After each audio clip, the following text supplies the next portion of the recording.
Para tudo, porque eu preciso contar uma coisa urgente antes que alguém conte errado de novo. Eu estava na floresta no dia em que o lobo mau tentou derrubar a casa dos 3 porquinhos, e no final ele estava sentado no chão pedindo pizza no celular. Eu sou a Milu, e naquele dia eu só queria correr atrás de uma borboleta azul que estava me provocando, quando de repente ouvi alguém resmungando e fazendo um barulho estranho de capim sendo empilhado. Fui chegando devagarinho, bem curiosa, com aquela cara de quem não quer nada, e quando espiei atrás de um arbusto, tinha um porquinho tentando construir uma casa de palha, só que aquilo estava tão torto que parecia um ninho gigante de passarinho bagunçado. Eu falei para ele: porquinho, você tem certeza que isso é uma casa e não uma pilha de capim esperando o vento levar? E ele respondeu que estava com preguiça e que casa rápida era melhor que casa bonita. Eu já estava quase indo embora quando a floresta ficou silenciosa de repente. Silêncio total, até os passarinhos pararam de cantar, e aí eu ouvi passos pesados vindo entre as árvores. Tac, tac, tac. Quando eu virei a cabeça bem devagar, lá estava ele, o famoso lobo mau, grande, cinza, andando devagar. Só que tinha uma coisa muito estranha acontecendo. Ele não estava olhando para a casa, ele estava olhando para o celular. Ele levantava o celular para o alto, girava para um lado, girava para o outro e resmungava que naquela floresta não pegava internet nem por 1000 ossos. Agora me responde uma coisa rápida. Se você fosse o porquinho, você corria na mesma hora ou ficava escondido olhando a cena para ver no que ia dar? Pensa aí, porque o porquinho nem pensou 2 vezes. Ele saiu correndo tão rápido que parecia um foguete rosa passando pelo mato.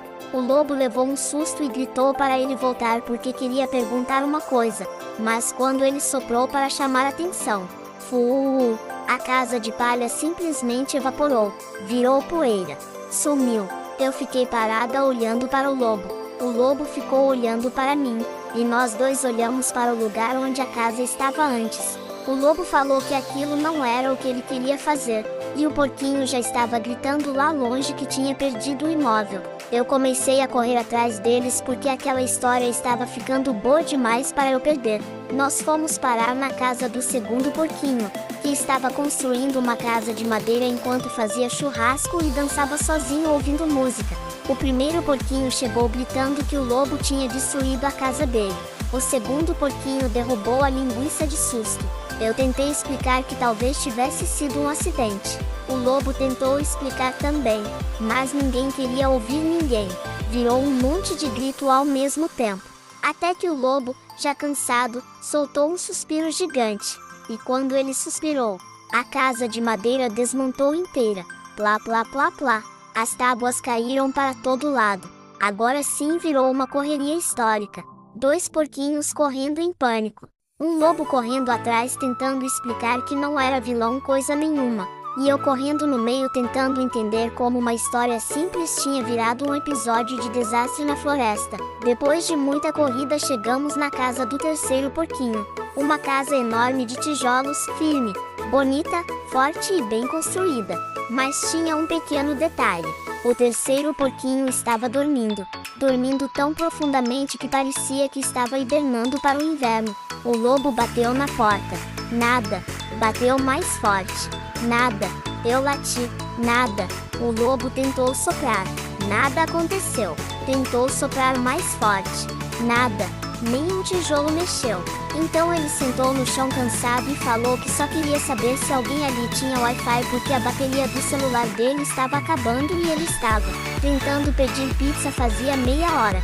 Agora eu preciso saber de você uma coisa muito importante. Você acha que o lobo era realmente mau ou ele só estava com fome e perdido na floresta?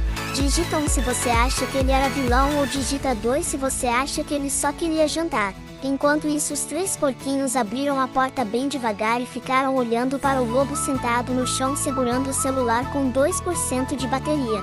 O terceiro porquinho perguntou o que ele queria pedir. O lobo respondeu pizza gigante com tudo que existe em cima. Eu sentei no chão na mesma hora porque quando alguém fala em pizza eu automaticamente viro participante da reunião. Depois de alguns segundos de silêncio, o terceiro porquinho falou que dentro da casa o sinal era melhor. Então aconteceu a coisa mais improvável da história. O lobo mau entrou na casa dos 3 porquinhos. Ninguém correu, ninguém gritou. Todo mundo sentou no chão esperando a pizza chegar. O primeiro porquinho disse que precisava reconstruir a casa. O segundo também. O lobo pediu desculpa dizendo que só tinha soprado sem querer. E eu fiquei ali olhando aquela situação e pensando que talvez a história do lobo mal tivesse sido mal contada a vida inteira. Quando a pizza chegou, o cheiro tomou a casa inteira e eu nunca vi 3 porquinhos e um lobo comerem tão rápido na vida. No final, todo mundo estava rindo da situação. E antes de eu ir embora, eu preciso pedir uma coisa para você que ouviu essa confusão inteira comigo. Deixa o like e se inscreve no canal porque eu, Milu, ainda tenho muitas histórias malucas da floresta para contar. E agora me conta a verdade, se você estivesse lá comigo naquele dia, você comeria pizza com o lobo ou sairia correndo também?